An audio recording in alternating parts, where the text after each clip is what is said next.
A'udzubillahi minasyaitonirrajim. Bismillahirrahmanirrahim. Alhamdulillahirabbil alamin. Wassalatu wassalamu ala sayyidina Muhammadin wa ala ahli baitit thayyibin tahirin wa ala ashabihil muntajabin wa man tabi'ahum bi ihsanin ila yaumiddin. Saudara-saudara yang berbahagia, hadis mengatakan, bekerjalah untuk duniamu seolah-olah engkau akan hidup selamanya. Wa'mal li dunyaka ka'annaka ta'ishu abadan. Wa'mal li akhiratika ka'annaka tamutu godan.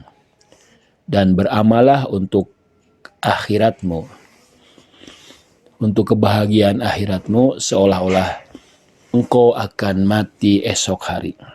Ayat Al-Quran juga mengatakan wala tansa nasibak. Janganlah kau lupakan nasibmu. Engkau harus penuhi, engkau harus bisa survive.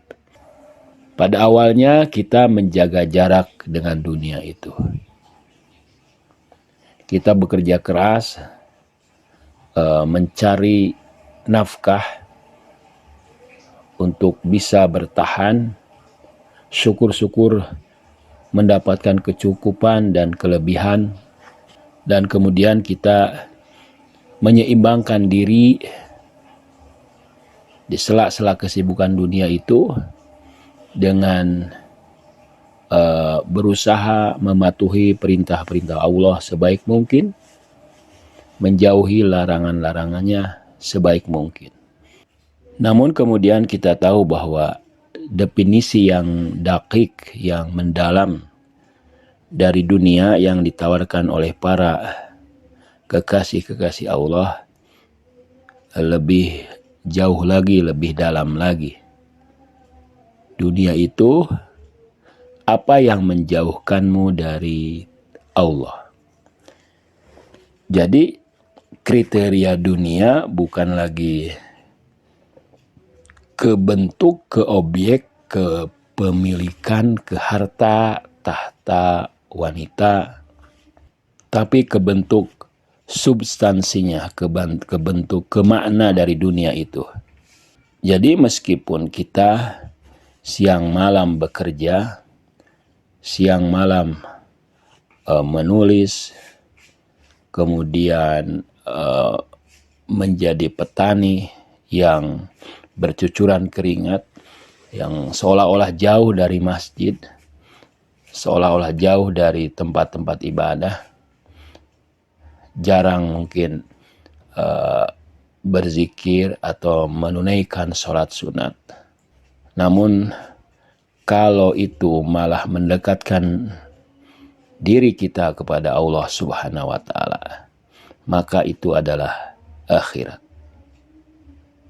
Dan sebaiknya ritual ibadah, aktivitas sosial, berderma, berjihad, mencari ilmu, membuka majelis taklim, itu kemudian menjauhkan kita dari Allah, itu dianggap dunia. Bagaimana mungkin kegiatan-kegiatan spiritual seperti itu bisa dianggap menjauhkan dari Allah?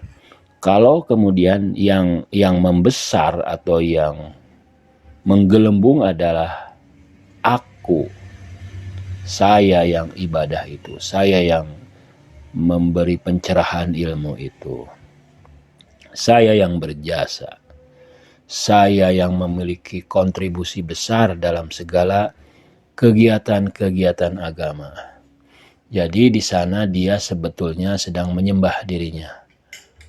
Afamanittakhadha ilahahu hawa. Jadi hasratnya, keinginannya, ambisinya, obsesinya telah menjadi ilahnya, telah menjadi Tuhannya. Nah kemudian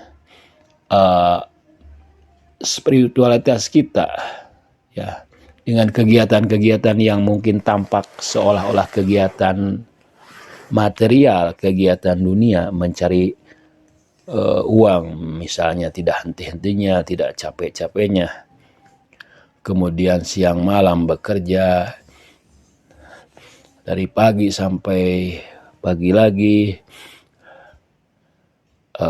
jauh dari keluarga, mengerahkan segala pemikiran, ya, kecerdasan, mendatangi orang-orang yang sulit, ya, untuk bernegosiasi, mempengaruhi para customer kita dengan sangat intens, dengan mengerahkan segala kekuatan kita, potensi kita, finansial kita, waktu kita, yang sepertinya sibuk sekali dan seolah-olah melupakan masjid, melupakan Husainiyah, melupakan Khaniqah, melupakan zawiyah, melupakan majelis taklim. Namun kalau itu membuat jiwa Anda semakin tinggi tauhidnya, semakin mencintai Allah, apalagi kalau hasil dari pencaharian itu memang dipersembahkan untuk Allah, untuk membantu orang-orang yang membutuhkan, untuk membantu anak-anak yatim dan sebagainya, itu jelas membuat kita semakin dekat kepada Allah Subhanahu wa Ta'ala. Jadi nilai kebaikan itu kan ada nilai untuk akhlak teologi. Jadi kebaikan dan keburukan akhlak dalam kalam itu adalah kalau dia akan mendapatkan pahala. Jadi yang baik itu ya akan mendapatkan pahala. Dan kalau yang buruk itu yang menjauhkan dia dari pahala. Kalau nilai atau mi'yar dalam filsafat, yaitu perbuatan akhlak itu membuat seseorang berlepas diri, ya, dari ikatan-ikatan jasmaniah. Tidak lagi terikat dengan syahwat, dengan kesenangan-kesenangan material. Nah, kalau nilai atau mi'yar dalam akhlak tasawuf atau akhlak irfan, bagaimana dia itu tauhidnya semakin mendalam. Jadi Tuhan itu sudah menguasai dirinya, bermanifestasi dalam dirinya sedemikian rupa. Nah, dunia itu di dalam kita. Jadi bukan kita di dalam dunia ketika kita mengendalikan. Jadi kita ini bukan lagi kita yang biologis, kita yang sensitif, kita yang emosional, kita yang pemberang, yang pemarah, yang sombong, yang hasud, yang mencintai dunia, tapi kita yang sudah bersambung dengan Allah Subhanahu wa Ta'ala. Sehingga program kita lebih mendahulukan program-program Allah, lebih mendahulukan agenda-agenda Tuhan. Misalnya dalam agenda tahunan, kita memiliki bulan-bulan suci, bulan-bulan peluang untuk meningkatkan tauhid kita, yaitu misalnya Rajab, Sya'ban, Ramadan. Maka itu menjadi agenda yang besar, agenda tahunan kita. Bahwa misalnya setahun sekali, tujuan dari per tahun itu adalah bagaimana menyambut bulan itu dengan segala persiapan. Persiapan ma'rifat, persiapan mental, persiapan fisik, persiapan keikhlasan, kerelaan, agar bisa menikmati sajian ilahi itu di bulan itu, Rajab, Sya'ban, Ramadan. Jadi kita masukkan itu dalam agenda tahunan kita. Nah, kemudian bahwa dunia di dalam kita, world in you, kita akan mengikuti bukan hanya agama, bukan hanya syariat, tarikat, hakikat, tapi juga pada level-level yang lain, yaitu dengan mengikuti rasio.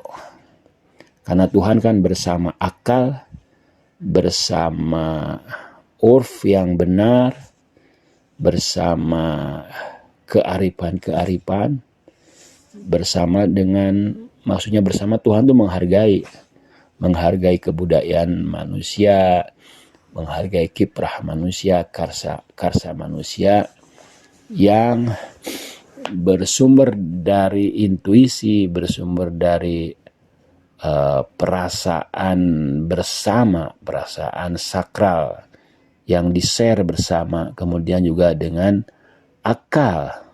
Jadi ketika kita mengikuti akal, menghormati akal, selalu menjadi orang yang rasionalis, tidak emosional, tidak terbius oleh ilusi, ya, delusi, kemudian fantasi atau imajinasi, kita lebih mengutamakan akal, itu sebetulnya kita sudah menguasai dunia. Nah, bagaimana juga agar dunia tidak berada di dalam kita, yaitu kita lebih mementingkan prinsipal dibandingkan urgensi. Banyak hal-hal yang urgensi yang mendisrupsi kegiatan kita, kita harus pilih mana yang prinsipal, mana yang memang urgensi. Urgensi itu kan bersifat spontan, bersifat sesaat, tapi seperti urgen. Namun kalau kita perhatikan, bukanlah dia hal yang prinsipal. Mengutamakan hal-hal yang prinsipal di dalam kehidupan membuat kita menguasai dunia dan bukan dikuasai oleh dunia. Wassalamualaikum warahmatullahi wabarakatuh.